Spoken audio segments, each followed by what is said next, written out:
Hi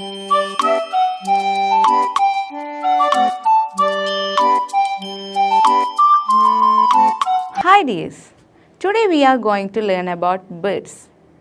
Do you know how birds fly? Birds fly with their wings. They have two wings, two legs and one beak. Let us look some of the birds. Look, this is a crow. It is black in color. It is a common bird. Next, parrot.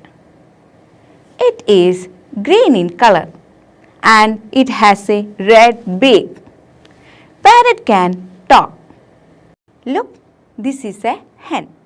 Hen lays eggs. Next, eagle.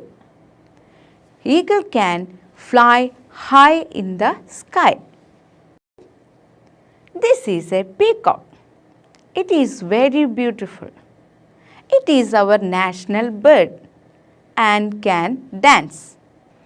This is an owl. It has big eyes.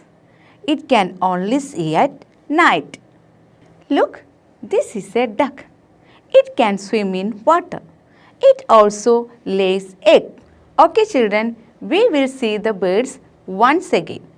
Crow, parrot, hen, duck, eagle, peacock, owl. Okay dears, we will learn more about birds in our online class. Bye.